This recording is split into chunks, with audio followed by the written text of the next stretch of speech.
An elderly black man walks into a luxury store, searching for the perfect gift for his granddaughter. But the staff mock and dismiss him, assuming he can't afford anything. Little do they know, the man they humiliate holds a secret that will shatter their assumptions and change everything. Before we proceed, who's the most interesting person you've ever met? I'd love to hear the story. The soft chime of the glass doors echoed as Thomas Price stepped into the store, his worn shoes tapping lightly on the marble floor.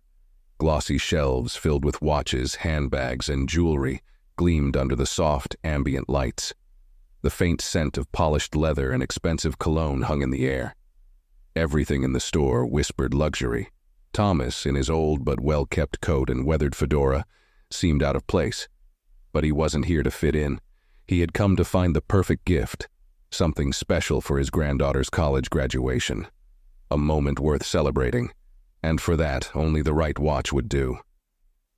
He stood quietly in front of a display case, admiring the silver timepieces inside. One particular watch caught his eye, a sleek silver face with a soft leather strap. Understated yet timeless, it reminded him of his granddaughter's quiet strength and grace.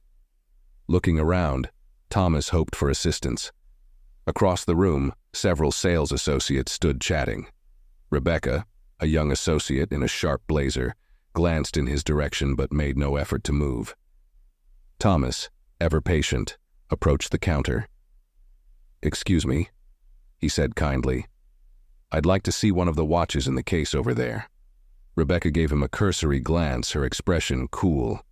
The man before her didn't fit the image of a typical customer, his coat worn, shoes scuffed. "Are you sure?" she asked flatly. "The ones in that case are pretty expensive." Thomas gave her a small smile. "Yes, I'm sure. I'd still like to see one." Rebecca hesitated, then smirked slightly as if sharing an unspoken joke with her colleagues. "The watches start at $1,200, she said, her tone testing him. Without missing a beat, Thomas nodded. "That's fine." Surprised by his calm response, Rebecca unlocked the case with an air of reluctance. She pulled out the watch and set it on the counter carelessly. "Here you go." Thomas picked it up gently, his fingertips brushing the soft leather band. The watch was perfect, just as he had imagined. "I'll take it," he said, his voice steady. Rebecca blinked. "You want to buy it?" "Yes," Thomas replied with a polite nod. "Please wrap it nicely. It's a gift." Rebecca stood still for a moment, struggling to hide her disbelief. She forced a tight-lipped smile. "Sure, if you say so." While she wrapped the watch, Thomas noticed a couple nearby whispering. They cast amused glances in his direction. "Must be lost," one of them muttered with a chuckle. "What's he doing in here?" Thomas heard the words but didn't react. He had encountered assumptions like these all his life. The sting never went away, but he had learned not to let it define him. Rebecca slid the neatly wrapped box across the counter. "Good luck with that," she said with a forced smile. Thomas tucked the box under his arm and gave a small nod. "Thank you." As he turned and made his way toward the exit, the familiar weight of judgment trailed behind him. But he wasn't concerned. His steps were steady, and his smile, though subtle, carried a quiet strength. This wasn't just about a watch. There was a lesson yet to unfold, and soon the people inside that store would realize not everything is as it seems. Thomas lingered by the display case for a moment longer, savoring the satisfaction of having found the perfect gift. Just as he adjusted his hat, the faint sound of laughter drifted from the counter. Rebecca had returned to her colleagues, her voice low but audible. "He's still looking at the watches," she whispered with a laugh. "Must think he's at a thrift shop." The others chuckled in agreement. To them, Thomas's presence was a joke, a harmless oddity in a store meant for wealthier clientele. Thomas took a slow breath, steadying himself. He was used to moments like these. Yet today was different. Today, he was not just passing through. He was here with purpose. Gathering his composure, Thomas walked back to the counter. Rebecca noticed him approach and exchanged an amused glance with her colleagues. Her smile was thin, the kind reserved for someone you hope will leave soon. "Decide on anything?" she asked, her voice dripping with disinterest. Yes, Thomas said with a polite nod. I'd like the silver watch with the leather band, please. Rebecca raised an eyebrow. That one? It's from the designer collection. $1,200. I know, Thomas replied calmly. That's the one I want. Rebecca's fingers hovered over the display case keys, her hesitation palpable. Her expression said it all. She didn't believe, not for a second, that Thomas could afford it.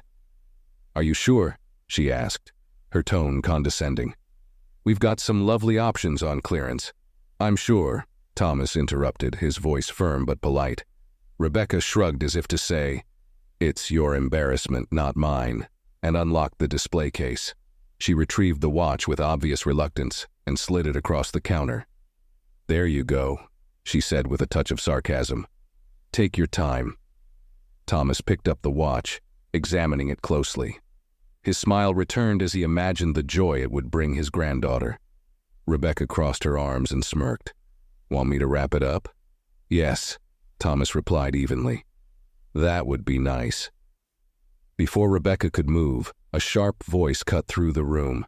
Rebecca, Mr. Carter, the store manager, called out.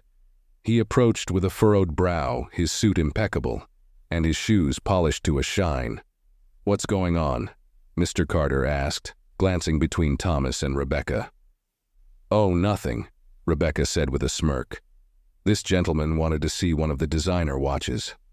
Mr. Carter's gaze drifted over Thomas, his expression tight. Did you inform him of the price? Yes, Rebecca said with barely concealed amusement. He still insists on buying it. Thomas met Mr. Carter's gaze, unwavering. I'd like to buy the watch, he said simply. The manager's thin smile held no warmth. Perhaps, he began, you'd be more comfortable shopping elsewhere. The insult hung in the air. Thomas blinked slowly, weighing the words. No, Thomas replied quietly. I think this store will do just fine. Frustration flickered in Mr. Carter's eyes, but he masked it with a forced smile. Rebecca, assist the gentleman. Rebecca rolled her eyes and began wrapping the watch without enthusiasm. If you insist, she muttered. Thomas watched her, his expression calm. Inside, however, a quiet resolve settled. This was more than a purchase. Rebecca slid the box toward Thomas with a smirk. Good luck with that, she said. Thomas tucked the box under his arm, his gaze steady. Thank you, he replied softly. With a small knowing smile, Thomas turned and headed toward the register, leaving Rebecca and Mr. Carter in awkward silence. They had no idea the revelation that awaited them. Thomas stood at the register, the gift box tucked carefully under his arm, waiting for someone to assist him.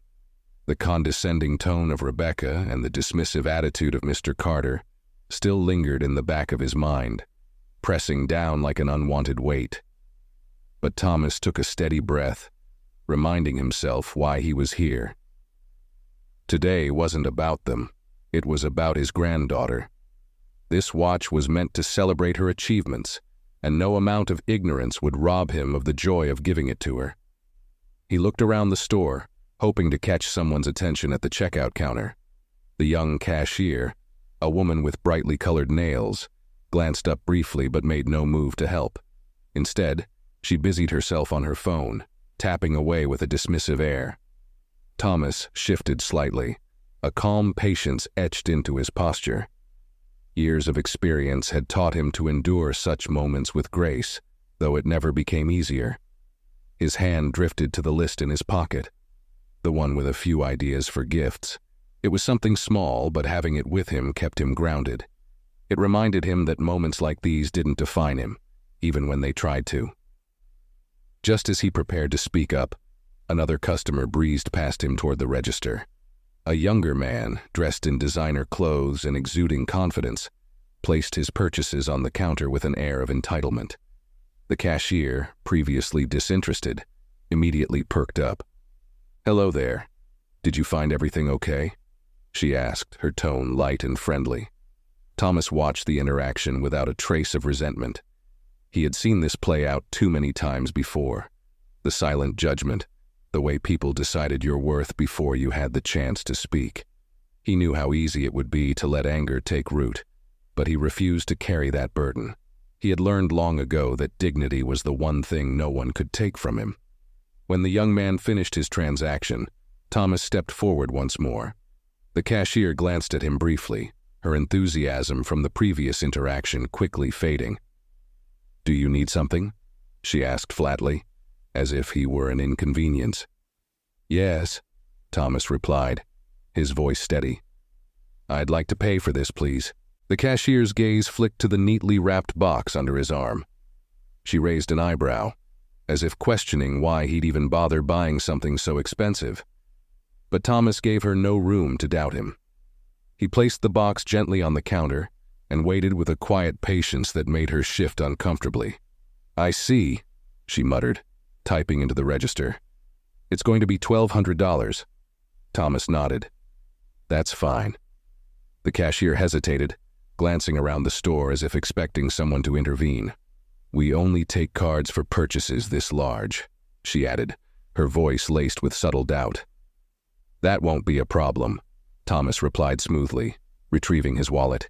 He handed her a sleek black card, the kind rarely seen except in the hands of the wealthiest clients. The cashier's demeanor changed instantly. Her eyes widened, and for the first time, a flicker of surprise crossed her face. She looked down at the card, then back up at Thomas, struggling to conceal her embarrassment. "Oh, right away, sir," she stammered, suddenly flustered. Thomas watched her swipe the card, his expression calm and composed. He could see the shift in her posture, the subtle change in how she now saw him, as though the card alone had redefined his worth in her eyes. It was the same game, played out in countless ways, but Thomas refused to let it touch him. He simply waited as she printed the receipt and slid the watch box into an elegant shopping bag. "There you go, sir," she said, her tone now filled with forced politeness. "Thank you for shopping with us." Thomas accepted the bag with a small nod. "Thank you," he replied softly, his gaze steady but kind. As he turned to leave, Mr. Carter appeared once more, hovering near the entrance with an uneasy expression. The manager's earlier confidence seemed to have diminished slightly, perhaps noticing the black card, or perhaps realizing that Thomas was not the simple man he had assumed. "Leaving so soon?" Mr. Carter called out, attempting to sound friendly but failing to hide the awkwardness in his voice. Thomas stopped briefly, adjusting the bag on his arm. "Yes," he said with a polite smile. "I found exactly what I needed." Mr. Carter nodded, though there was a tightness in his expression. It was clear he wanted to say more, but the weight of the moment hung between them, making words feel out of place. Thomas gave him a final glance, one filled with quiet understanding, not anger, and then stepped toward the door. The sharp chime of the glass door's opening marked his exit, and with that, Thomas was gone, leaving the store behind without a backward glance. Outside, the crisp autumn air greeted him, bringing with it a sense of clarity. Thomas took a deep breath, savoring the cool breeze that brushed against his skin. He glanced at the shopping bag in his hand and smiled to himself. The watch inside was more than just a luxury item. It was a promise that his granddaughter's journey would be filled with pride, love, and the kind of perseverance that had brought him to this moment. As he walked down the street, the sounds of the city surrounded him, cars honking, people chatting, footsteps hurrying along the sidewalk. But Thomas moved at his own pace, unbothered by the rush around him. He passed shop windows filled with bright displays, cafes bustling with life, and parks where children laughed and played. The world went on just as it always did, indifferent to the small victories and quiet struggles that people carried with them. But for Thomas, today was a win. Not because of the watch or the card or even the glances that had followed him through the store. It was a win because he had remained true to himself. He had faced disrespect with grace, humiliation with dignity, and judgment with patience. And in doing so, he had kept hold of the one thing that mattered most: his integrity. With a sense of calm settling over him, Thomas adjusted his hat against the breeze and continued on his way. Whatever challenges lay ahead, he knew he would meet them with the same quiet strength that had carried him through all these years. After all, there was still so much to look forward to, starting with the look on his granddaughter's face when she opened her gift. As Thomas walked away from the counter, the subtle sounds of footsteps followed him. He felt their presence before they spoke, the kind of heavy footsteps that carried intention. When he turned, Mr. Carter was just a few paces behind, wearing a tight-lipped smile that seemed more rehearsed than sincere. "Excuse me, sir," Mr. Carter called after him, his tone laced with forced politeness. Thomas stopped, holding the shopping bag loosely at his side. He met the manager's gaze with the same calm he had carried throughout the store, though his expression hinted at mild curiosity. "Yes?" Thomas asked, his voice steady. Mr. Carter approached slowly, his gaze flickering toward the bag as if its contents had only now become real to him. He clasped his hands in front of him, the way a politician might when preparing to smooth over an awkward situation. "I just wanted to ensure everything was satisfactory with your purchase," Mr. Carter said. "You know, we aim to provide the best experience for all our customers." The words sounded smooth, but his eyes betrayed the unease behind them. Thomas gave a polite nod. "Everything went fine, thank you," he said, his expression neutral. For a moment there was silence between them, the kind that felt heavy, as though both men were waiting for the other to say something more. Mr. Carter shifted on his feet, his confidence wavering under the weight of the exchange. "Sir," the manager began again, his tone shifting to one of thinly veiled condescension. "I hope you understand that our staff's intentions were not meant to be personal." He smiled tightly, as if expecting the statement to absolve all that had transpired. "We sometimes encounter situations where, well, people might browse items beyond their budget, and we simply try to assist them by pointing them in the right direction."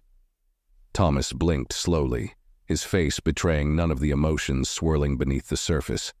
It was a well-worn dance, this attempt to excuse poor behavior with platitudes, and he had heard every variation of it over the years. "I see," Thomas said quietly, allowing the words to hang in the air between them. Mr. Carter mistook his calm response for acceptance and pressed on, emboldened. "You have to understand.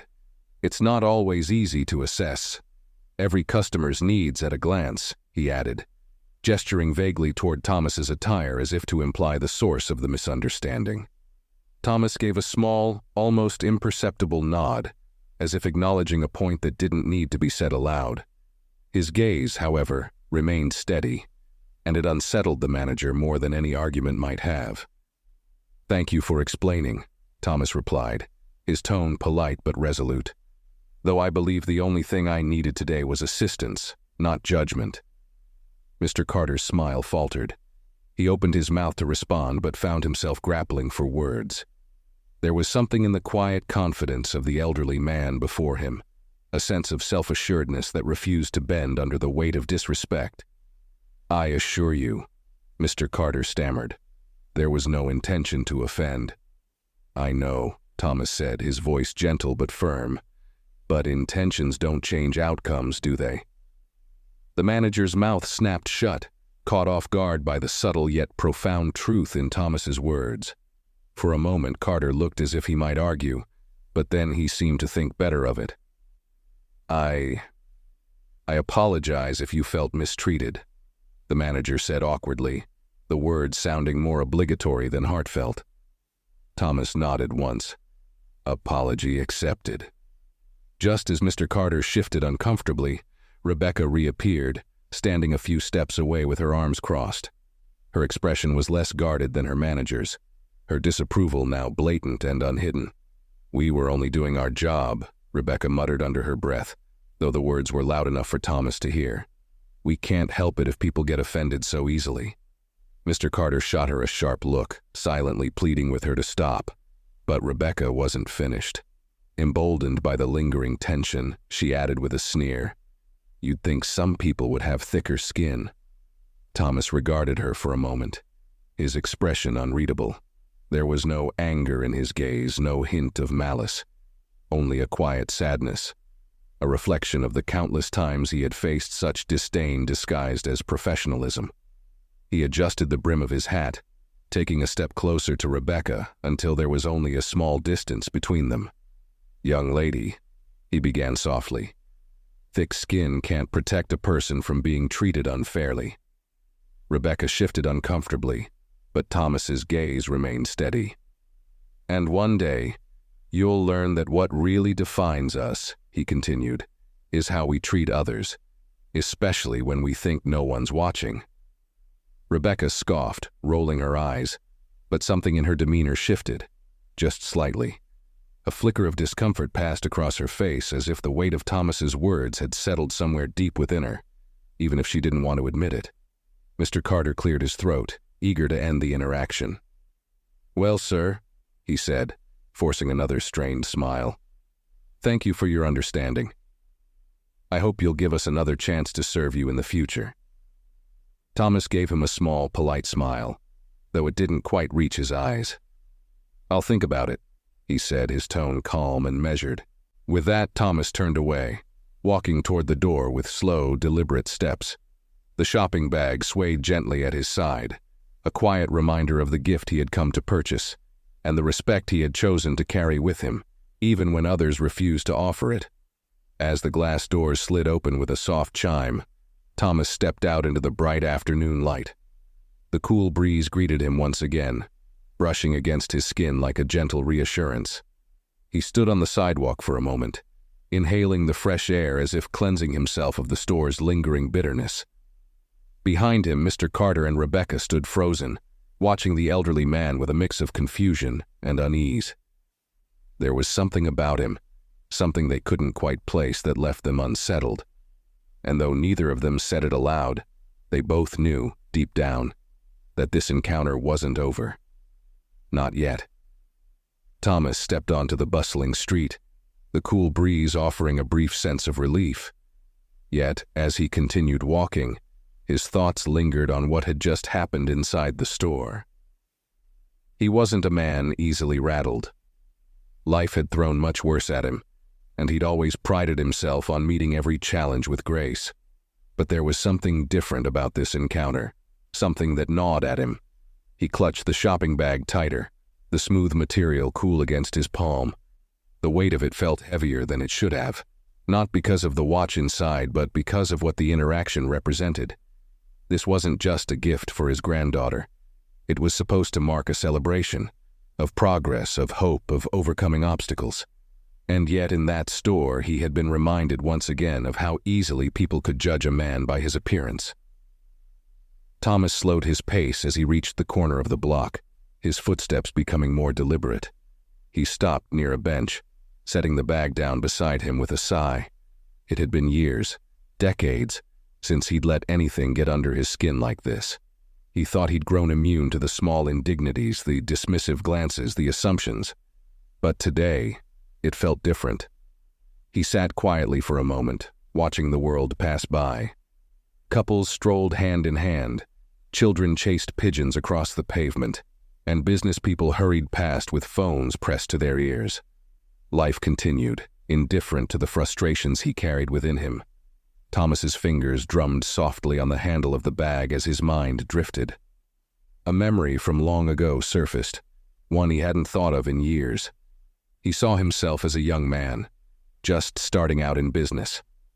The world had been just as dismissive back then, if not more so. People wouldn't take him seriously. Investors had turned him down with polite smiles that never reached their eyes. Customers had walked away from him without a second glance. And through it all, he had pressed on, determined to build something that no one could take away from him. The memory brought a small, bittersweet smile to his lips. He had proven them all wrong in the end. The company he built from the ground up had become a symbol of resilience, his silent victory over every door that had been shut in his face. He thought of that now as he sat on the bench, the weight of the day pressing down on his shoulders. The man inside that store, the one who had judged him, dismissed him, made him feel small, didn't know who he was. And that, Thomas realized, was what hurt the most. They hadn't seen him for what he was, not just an old man in a worn-out coat, but the very person who made it possible for that store to exist. A flicker of something deeper stirred within him, something he had buried long ago. It wasn't anger, not exactly. It was more like disappointment, mixed with a quiet determination that had never truly left him. Thomas sat up straighter, his hands resting on his knees. He couldn't let this go, not this time. Not when it represented everything he had worked for, everything he had taught his children and grandchildren about standing tall in the face of injustice. The wind picked up slightly, rustling the leaves at his feet. Thomas took a deep breath, feeling a sense of clarity wash over him. It wasn't just about a watch, and it wasn't about teaching the staff inside that store a lesson. This was about reclaiming something for himself, something that shouldn't have been taken from him in the first place.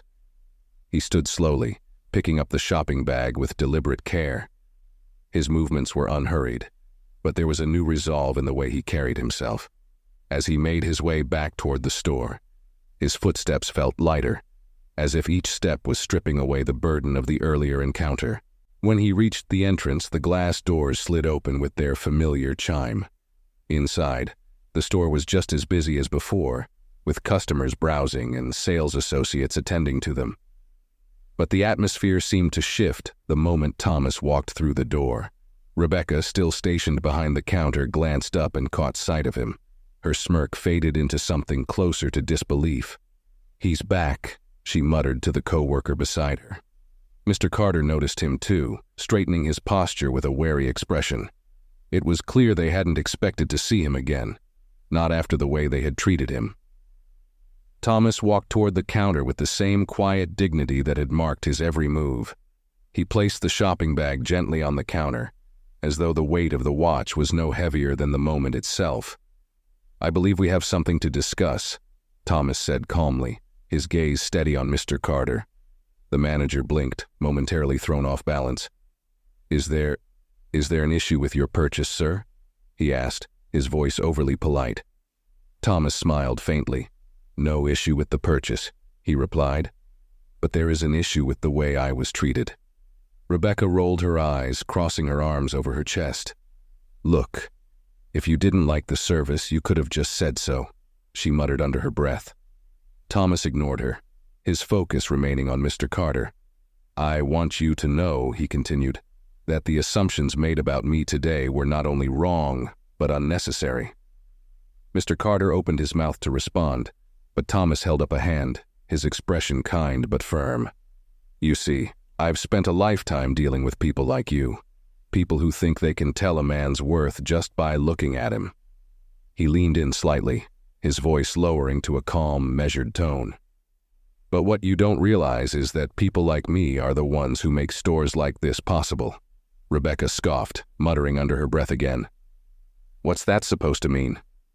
Thomas turned toward her with the same steady gaze. "It means," he said softly, "that when you judge someone by their appearance, you risk disrespecting the very person who built the ground you stand on." Rebecca's face flushed slightly, though she tried to mask it with indifference. Mr. Carter, meanwhile, looked visibly uncomfortable, shifting on his feet as if searching for an escape. Thomas smiled politely. "I own this company," he said simply, his voice carrying the weight of truth. "Every item in this store, every paycheck you receive, every single part of this operation exists because of the business I built." Silence fell over the store like a heavy curtain. Rebecca's smug expression evaporated, replaced by stunned disbelief. Mr. Carter stood frozen, his mouth slightly open as if trying to comprehend the magnitude of what had just been revealed. Thomas adjusted the brim of his hat, giving them both a moment to absorb the truth. Then, with a calm, knowing smile, he picked up the shopping bag once more. "Now," he said quietly, "do you think we can start treating people with the respect they deserve?" Without waiting for a response, Thomas turned and walked toward the door. The glass doors opened smoothly for him, as they had before, and he stepped out into the bright afternoon light.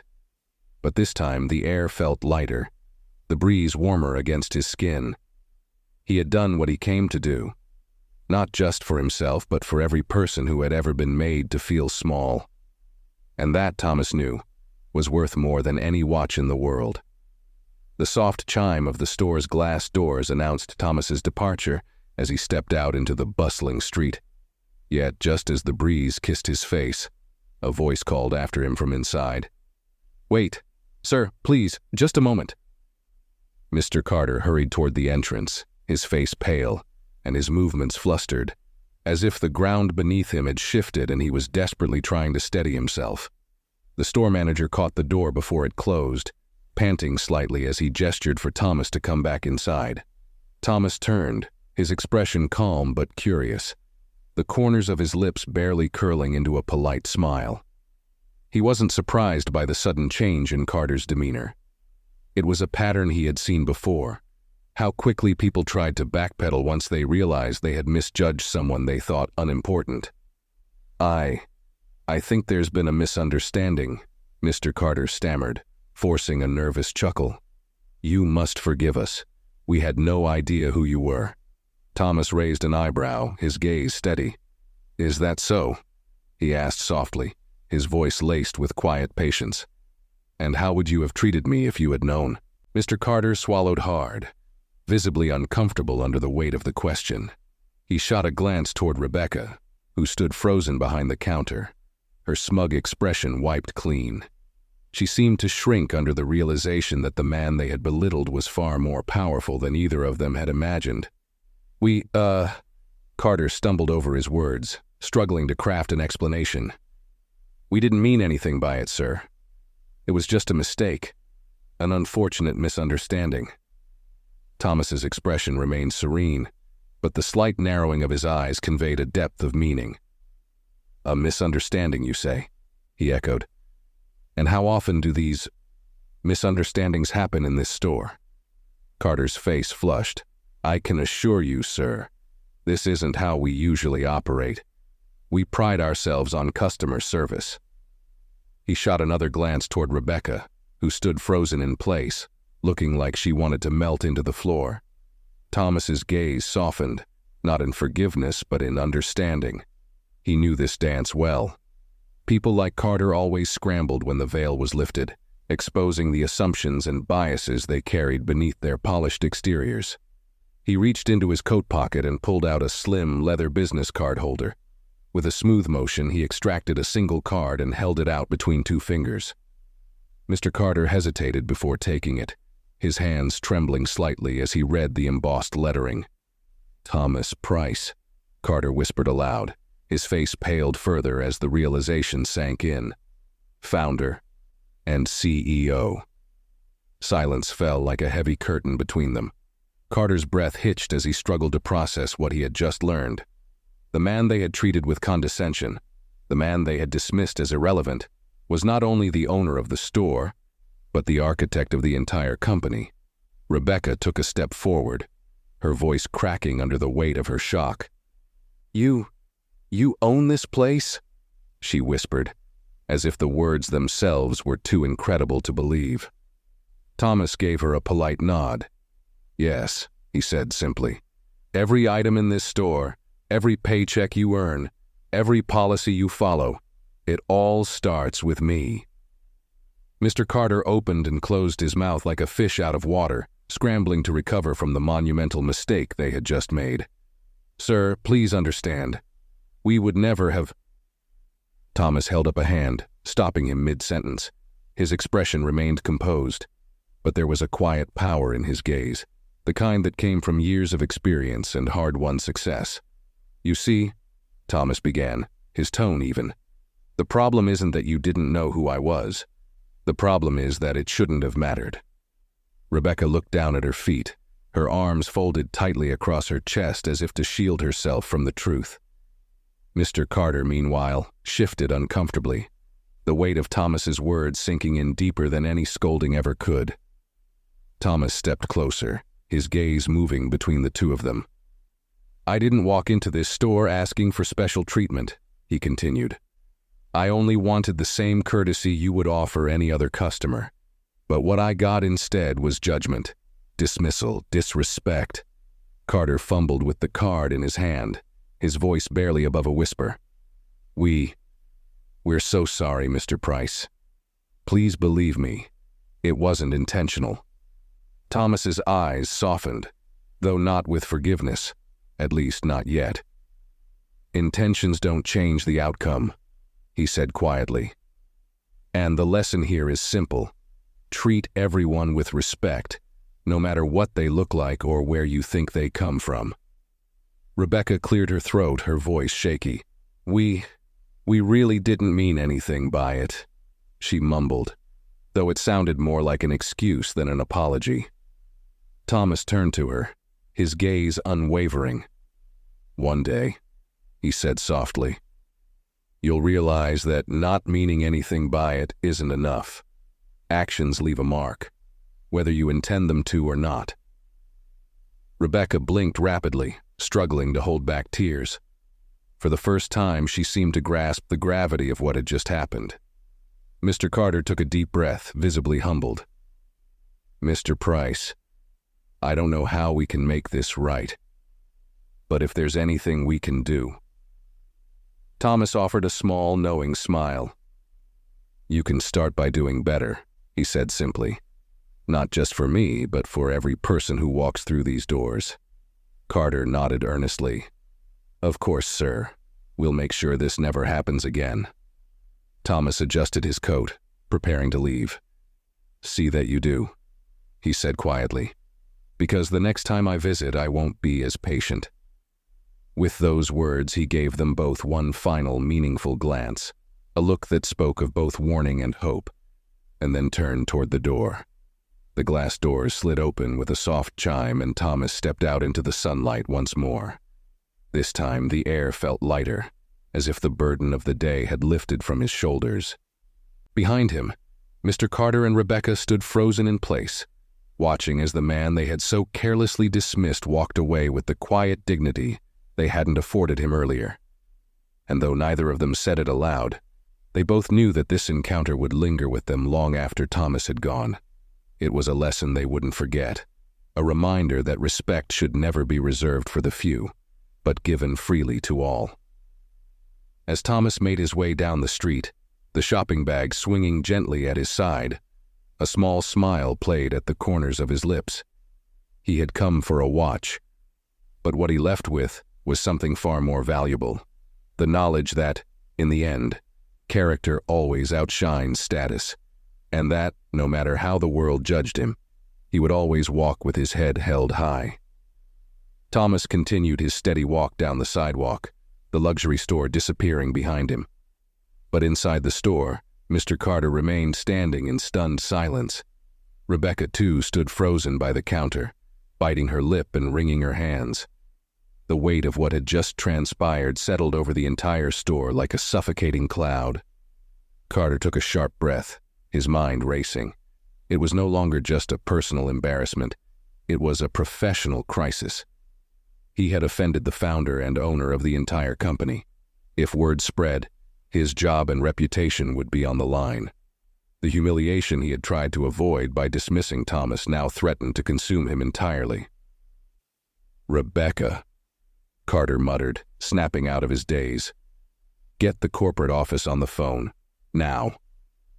Rebecca swallowed hard. "Are we in trouble?" she asked, her voice small. Carter shot her a hard look. "Trouble? If we don't fix this, we'll be lucky to still have jobs by the end of the week." Rebecca fumbled with her phone, her hands trembling as she tried to dial the number for corporate. Her smug attitude from earlier had dissolved completely, replaced by panic and regret. Meanwhile, Thomas walked steadily, his hands relaxed at his sides, his grip on the shopping bag firm but unhurried. His phone buzzed in his pocket, and with a small sigh, he pulled it out. A familiar name flashed on the screen. Robert, his head of public relations. Thomas answered the call with a quiet, "Hello, Robert." On the other end of the line, Robert's voice was tense but respectful. "Mr. Price, I just received a message from the manager of one of our stores. He says there's been a situation involving you." Thomas smiled faintly, though it didn't quite reach his eyes. "Situation, is that what he's calling it?" he mused softly. "Yes, sir," Robert responded carefully. It sounds like an apology is in order. I've already contacted the regional office. They're drafting a public statement as we speak. Thomas let out a low hum of approval. Good, he said. But let's make sure it's more than just words. I want a full review of the store's hiring and training practices. This isn't the first time something like this has happened, and it certainly won't be the last unless we do better. I'll see to it personally, Robert assured him. And if you'd like, I can arrange a public apology from the manager. Thomas considered the offer for a moment. Make sure the apology happens, he said quietly. Not for me, but for the people who will walk into that store tomorrow, the next day, and every day after that. I understand, sir, Robert replied. Thomas ended the call and slipped the phone back into his pocket. His steps didn't falter as he continued down the street, a quiet resolve settling over him. The watch in the bag was still a gift for his granddaughter, but now it carried even more meaning, a symbol of the importance of standing up for what was right, no matter how subtle or small the injustice. Back at the store, the atmosphere had shifted completely. Mr. Carter hovered near the counter, his phone pressed to his ear as he spoke hurriedly with corporate. Rebecca stood nearby, nervously biting her nails. Sir, Carter said into the phone, I understand the severity of the situation. We're doing everything we can to make it right. I'll personally apologize to Mr. Price if that's what it takes. He listened intently, nodding to himself, though his face was pale with stress. When he finally ended the call, he turned to Rebecca with a grim expression. We're issuing a public apology, immediately, he said. The company's reputation depends on it. Rebecca looked down at the floor, shame evident in her posture. Do you think he'll forgive us? She whispered. Carter exhaled sharply. I don't know, he admitted, but forgiveness isn't what we're owed. Right now, all we can do is try to be better. Later that evening, the company released an official statement, acknowledging the incident and apologizing publicly for the way Thomas had been treated. The statement promised a comprehensive review of policies and pledged to implement changes to ensure no customer was ever judged or mistreated based on appearance. News outlets picked up the story, and it spread quickly across social media. The incident became a viral topic of conversation, with many users applauding Thomas's calm demeanor and calling for accountability in customer service practices across industries. In the days that followed, the luxury store implemented several changes. Employees were required to undergo diversity and inclusion training. New hiring policies were introduced, and every manager across the company was reminded of the importance of treating customers with respect, no matter who they were or how they looked. Rebecca and Mr. Carter weren't fired, but their roles were scrutinized closely. They both received formal reprimands and were assigned mandatory training sessions. More importantly, they were given time to reflect on what they had learned. For Rebecca, especially, the experience left a lasting impression, one she would carry with her into every future interaction. A week after the incident, Thomas received a handwritten letter from Mr. Carter. It wasn't long, but it was sincere. In the letter, Carter acknowledged his mistakes and expressed his regret for the way he had treated Thomas. He thanked Thomas for handling the situation with grace and vowed to do better in the future. Thomas read the letter quietly at his kitchen table, a small smile touching his lips. He appreciated the gesture, though he knew that true change wasn't measured by words on paper, but by actions over time. His granddaughter's voice interrupted his thoughts. "Grandpa, are you ready?" Thomas looked up, seeing her standing in the doorway with a bright smile. She was dressed for dinner, her eyes sparkling with excitement. "Just a moment," Thomas replied, reaching for the shopping bag beside him. He opened it and retrieved the watch box, handing it to her with a warm smile. "This is for you," he said softly. "A little something to remind you of how proud I am." She opened the box, her eyes widening with delight. "Grandpa, it's beautiful," she whispered, carefully lifting the watch from its velvet lining. Thomas smiled. "Just like you." As she slipped the watch onto her wrist, Thomas felt a sense of peace settle over him. The watch wasn't just a gift. It was a symbol of resilience, of standing tall in the face of adversity, and of never letting the world define your worth. "Ready for dinner?" his granddaughter asked, her smile radiant. Thomas nodded, rising from his chair. "Let's go," he said warmly, offering her his arm. And as they walked out the door together, Thomas knew that, despite the challenges he had faced, he had come out the other side with his dignity intact. The world would continue to throw its judgments and assumptions his way, but he would meet them all with the same quiet strength that had carried him this far. And in the end, that was more than enough. Later that evening, Thomas sat by the large window in his living room, looking out at the night sky. The soft hum of the city outside was barely audible from his quiet, cozy home. The lights from the street below twinkled like tiny stars, but his thoughts were far from the peaceful view. The events of the past week lingered in his mind, replaying in quiet moments like this one. He had faced prejudice before, too many times to count, and while the incident at the store wasn't unique in that sense, it had left a different kind of mark on him. Not because it was more painful or more blatant, but because it came at a time in his life when he thought he'd seen it all, experienced it all. Even now, after all his success, people still felt the need to remind him of their small-minded assumptions. His granddaughter's laughter drifted from the next room, pulling him from his thoughts. She had spent the last hour on the phone with her friends, showing off her new watch and sharing stories about her graduation.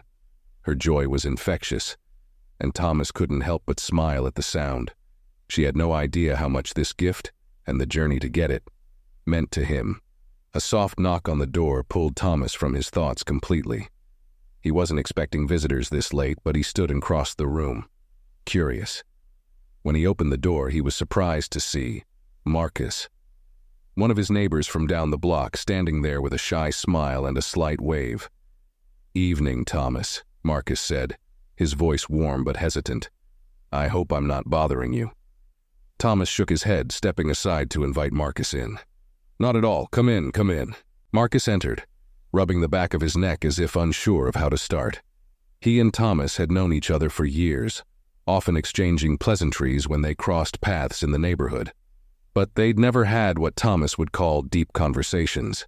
Yet something in Marcus's demeanor told Thomas that this visit was different. I heard about what happened," Marcus began, settling into the chair opposite Thomas. "You know, at the store." Thomas raised an eyebrow, though he wasn't entirely surprised. Word had spread quickly, especially after the public apology. "I suppose news travels fast," he said with a slight smile. Marcus chuckled softly. "It does, especially around here. But I didn't come by just to talk about that. I wanted to say thank you." Thomas tilted his head, a bit confused. "Thank me? For what?" Marcus leaned forward, his hands clasped tightly in front of him. "For standing up. For not letting them walk all over you. For making sure they knew that what they did wasn't right." Thomas's smile faded into something more thoughtful. He hadn't expected anyone to thank him for what happened at the store. For him, it had been about reclaiming his dignity, not about making a public stand. But hearing Marcus's words, he realized that perhaps his actions had resonated in ways he hadn't anticipated. "You didn't have to do what you did," Marcus continued, his voice filled with quiet admiration. "A lot of folks would have just walked away, let them treat you like that, and moved on. But you didn't. And that means something." Thomas sat back, considering Marcus's words carefully. "I wasn't trying to make a statement," he admitted. "I was just tired of letting people think they could judge me by what I look like, what I wear, what they think they know about me." Marcus nodded, his eyes earnest. "And that's exactly why it matters. You showed them and everyone else that respect is something we all deserve, no matter what." The room fell into a comfortable silence for a moment as Thomas processed what Marcus had said. He hadn't realized that his quiet stand against prejudice had had such an impact on those around him. But now, hearing it from Marcus, it made sense. He had lived a life of dignity, of standing tall despite the challenges, and in doing so, he had become an example for others, whether he intended to or not. "I guess I didn't think about it that way," Thomas said softly, his gaze drifting back to the window. "I was just doing what felt right." "And that's why it mattered," Marcus replied, his voice steady. "You showed people that we don't have to accept the way things are. We can demand better." Thomas smiled faintly, a deep sense of warmth spreading through him. He hadn't set out to be anyone's role model, but knowing that his actions had inspired someone else, someone like Marcus, gave him a quiet sense of pride. "I'm glad it made a difference," Thomas said finally, his voice low but sincere. "But it shouldn't take something like this for people to be treated with respect." Marcus nodded in agreement, his expression thoughtful. "You're right, it shouldn't. But sometimes, it takes someone like you to remind the world that respect isn't a privilege. It's a right." As the conversation continued, Marcus shared more about how the story of Thomas's encounter at the store had made waves in the community. People had started talking about their own experiences with discrimination, with judgment, with being treated unfairly simply because of how they looked. And Thomas, without even realizing it, had become a beacon of hope for those who had been carrying the weight of those experiences in silence. By the time Marcus left, Thomas felt a renewed sense of purpose. The incident at the store hadn't just been about him. It had been about everyone who had ever been made to feel small. And if his actions could inspire even one person to stand a little taller, to demand the respect they deserved, then it had all been worth it. As he closed the door behind Marcus, Thomas glanced down at his phone. There was a new message from Robert, informing him that the public apology had been well received and that changes were already being implemented in the company's policies. Thomas smiled to himself, feeling a deep sense of satisfaction. It wasn't about the apology or the company's response. It was about the fact that people were finally paying attention, really paying attention. And maybe, just maybe, that attention would lead to lasting change. He returned to his seat by the window, the night sky stretching out before him vast and full of possibilities. The sound of his granddaughter's laughter filled the house again, and Thomas let out a soft chuckle, feeling at peace. There was still work to be done, but for tonight he could rest easy knowing that, in his own quiet way, he had made a difference. The evening sun cast a warm glow across the restaurant patio as Thomas stepped inside, the soft chime of the door signaling his arrival. The restaurant was elegant but cozy, filled with the low hum of conversation, clinking glasses, and laughter. Thomas scanned the room until his eyes landed on his granddaughter, Leela, seated at a table near the window. She waved enthusiastically the moment she saw him. "Grandpa," she called, beaming from ear to ear. Thomas's heart swelled at the sight of her, bright-eyed and full of promise. If there was anything worth enduring life's challenges for, it was moments like this. "Look at you," Thomas said warmly as he reached the table, "all grown up and making me proud every day." Lila stood to hug him, her embrace firm and full of love. "You make it sound like I won the Nobel Prize, Grandpa," she teased, her eyes twinkling. "To me you did," Thomas replied with a wink, settling into the chair across from her. Lila had always been the light of his life, her curiosity and ambition reminding him so much of himself. She wore the silver watch he had bought for her, the leather band fitting snugly around her wrist. The sight of it brought a satisfied smile to his lips. "I love it," Lila said, catching his glance toward her wrist. "It's perfect." She ran her fingers over the smooth leather band with care. "And it means even more, because it's from you." Thomas's heart warmed at her words. "I knew it was meant for you the moment I saw it," he said, leaning back in his chair. "Just like I knew you were meant to do great things." The waiter approached their table, pouring water into their glasses and offering them menus.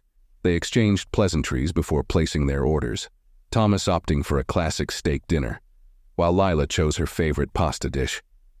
As the waiter left, Lila folded her hands under her chin, studying her grandfather with a mischievous grin. "So, are you going to tell me what really happened at that store? Or do I have to find out through the news? Thomas chuckled, shaking his head. Word travels fast, doesn't it? Too fast, Lila agreed with a giggle. Everyone's talking about it. I saw the company's apology online. They even mentioned you by name. Thomas's expression grew thoughtful, though he kept his tone light. It wasn't exactly the afternoon I planned, but it turned out all right in the end. Lila's smile softened, and she reached across the table to squeeze his hand.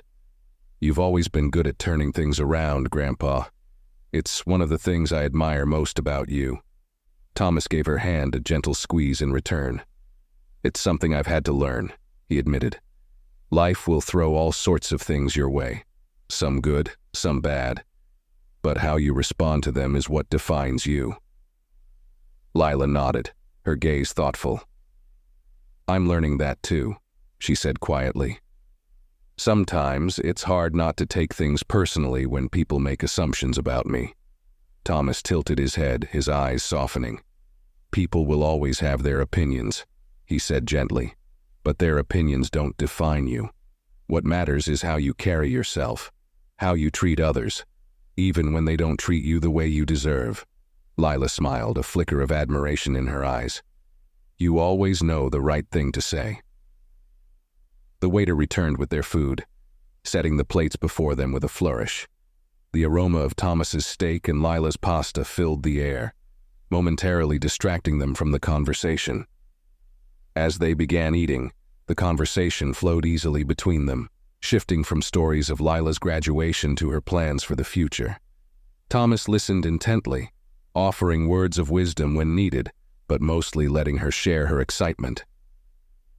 I've been thinking about going into business, Lila said between bites of pasta. Maybe something in fashion or design. I want to create something that makes people feel good about themselves. Thomas smiled, pride shining in his eyes. That's a wonderful idea, he said. And with your talent, I know you'll make it happen. Lila grinned, twirling her pasta around her fork. I learned from the best, she said playfully. They shared a laugh, the warmth between them palpable. For Thomas, this moment was everything. Being able to sit with his granddaughter, hear her dreams, and know that she carried his legacy forward in her own way. As they finished their meals, Lila leaned back in her chair, her expression thoughtful. Grandpa, do you ever get tired of it? She asked softly. Having to deal with people like the ones at that store? Thomas considered her question for a moment, his gaze steady. It's tiring, he admitted, but the world hasn't changed as much as I'd hoped. There will always be people who judge others by their appearance or by assumptions. But I've learned that those people only have power if you let them. Lila nodded slowly, her eyes filled with understanding. You don't let them, do you? Thomas smiled, his expression warm and full of wisdom. No, he said gently, and neither should you. They sat in comfortable silence for a moment, the weight of the conversation settling between them like a shared understanding. Lila glanced at her watch, a soft smile playing at the corners of her lips. This watch will always remind me of that, Grandpa, she said quietly. Not just of today, but of everything you've taught me. Thomas's heart swelled with pride. That's all I could ever hope for, he said softly. As the evening wore on, they ordered dessert and continued talking, about life, about dreams, and about the importance of staying true to oneself. The restaurant buzzed with quiet conversations around them, but for Thomas, the world felt peaceful in this moment. When it was time to leave, Thomas stood and offered Lila his arm.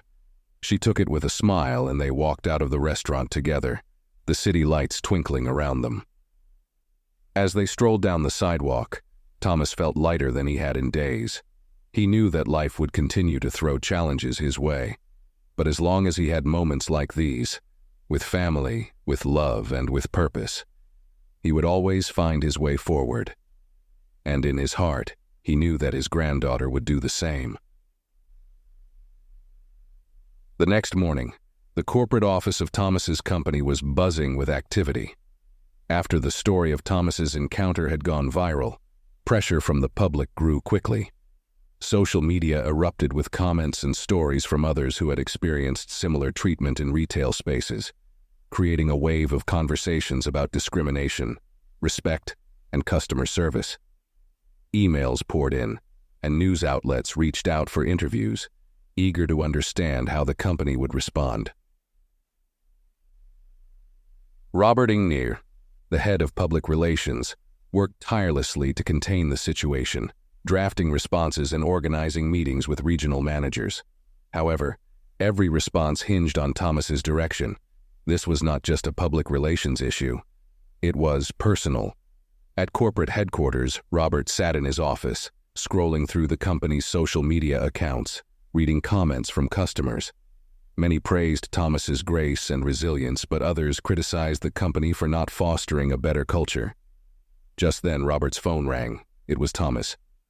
"Good morning, Robert," Thomas greeted, his voice calm but firm.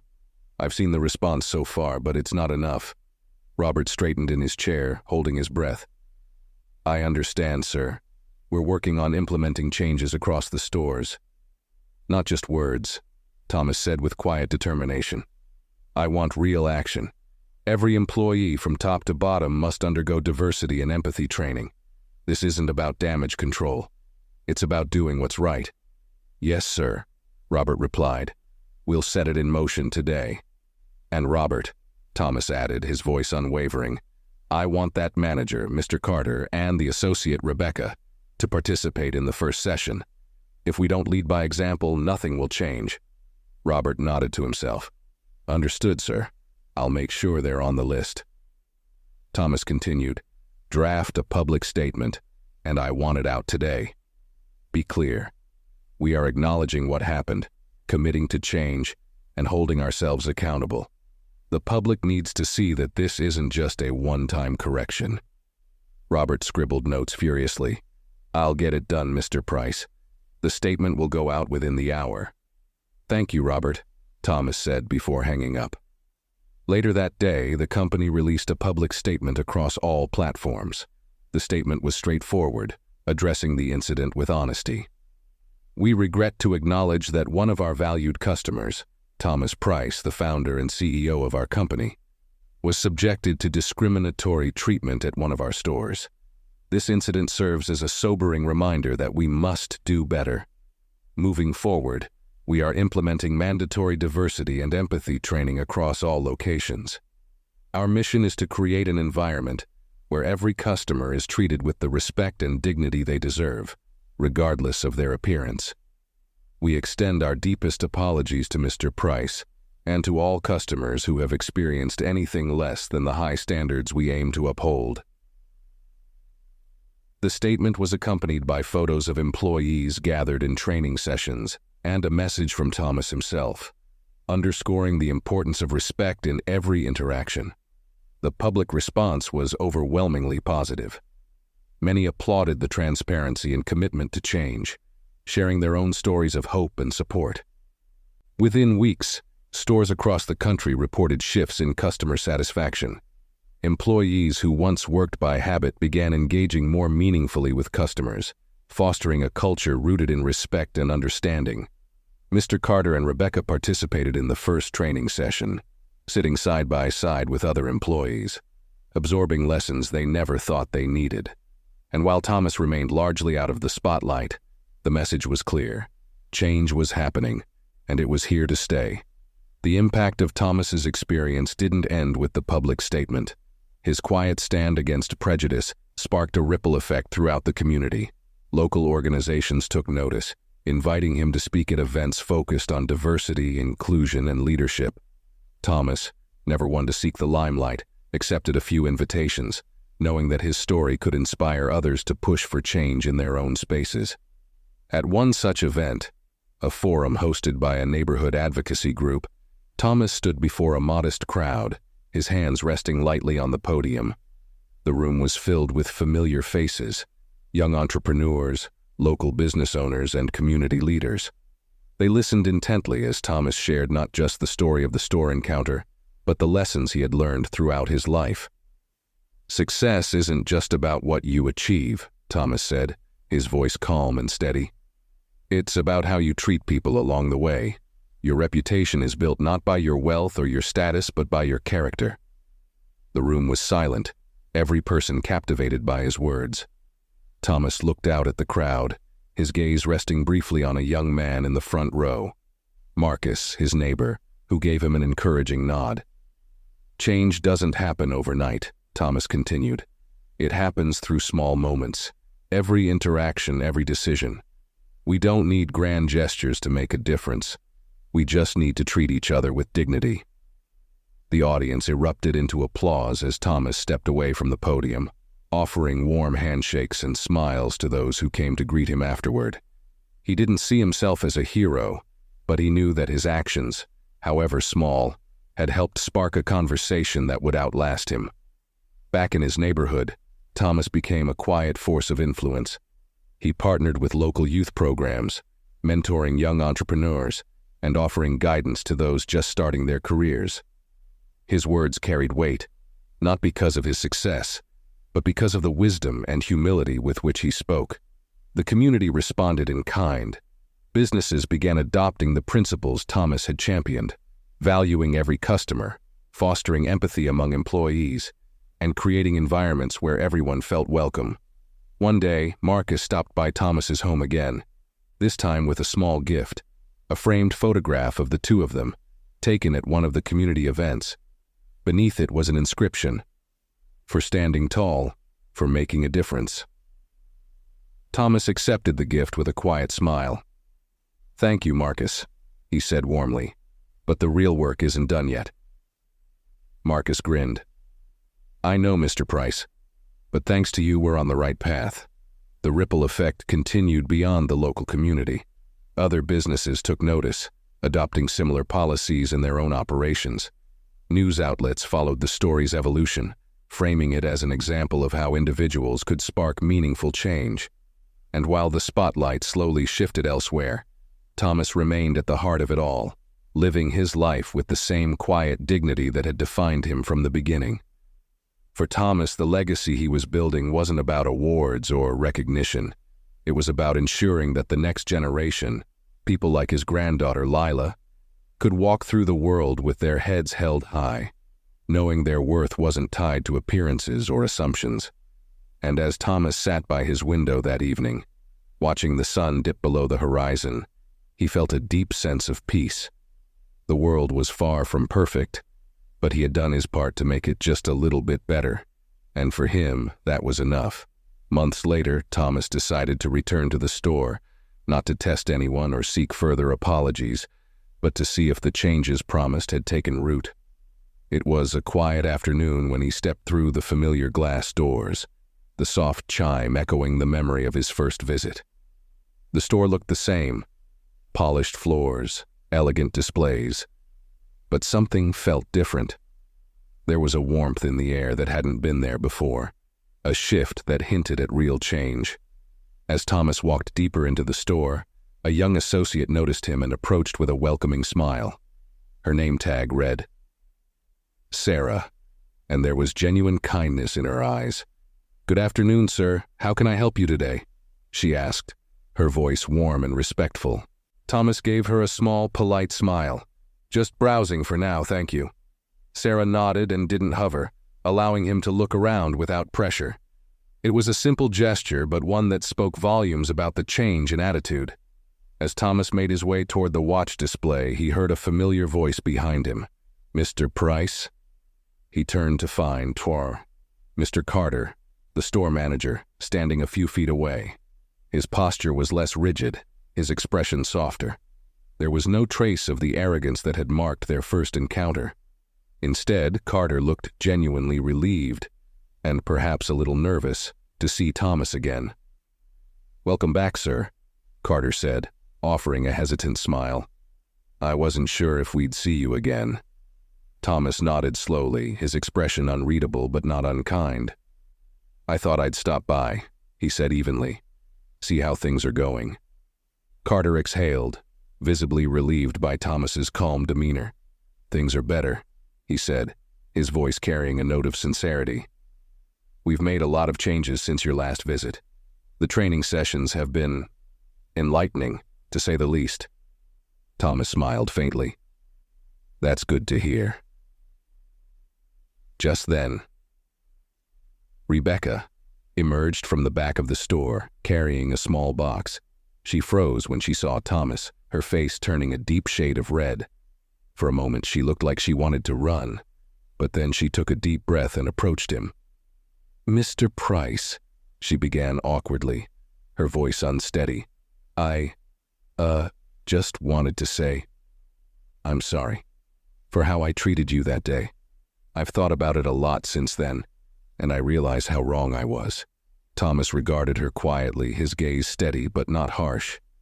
"It takes courage to admit when you're wrong," he said gently. "The important thing is what you do moving forward." Rebecca nodded, her eyes filled with a mixture of gratitude and regret. "I won't make the same mistake again," she promised. "Thank you for being patient with me, even when I didn't deserve it." Thomas gave her a small nod, accepting her apology without ceremony. "We all make mistakes," he said softly. "What matters is that we learn from them." As he continued through the store, Carter and Rebecca walked beside him, their conversation flowing more easily now. They shared updates about the changes they had implemented, how employees had embraced the new policies, how customer satisfaction had improved, and how the staff was beginning to understand the importance of empathy. "We're a different store now, Mr. Price," Carter said with quiet pride. "Thanks to you." Thomas gave him a kind smile. "It wasn't just me," he replied. "It takes everyone working together to create real change." They reached the front of the store, where Sarah stood waiting with a friendly smile. "Thank you for visiting us again, sir," she said warmly. Thomas inclined his head. "It was my pleasure," he replied. As he stepped through the glass doors and back onto the street, he felt a deep sense of satisfaction.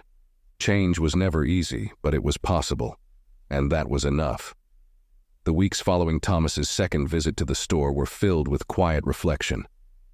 Life continued at its usual pace, his granddaughter's graduation celebrations, meetings with community leaders, and mentoring young entrepreneurs.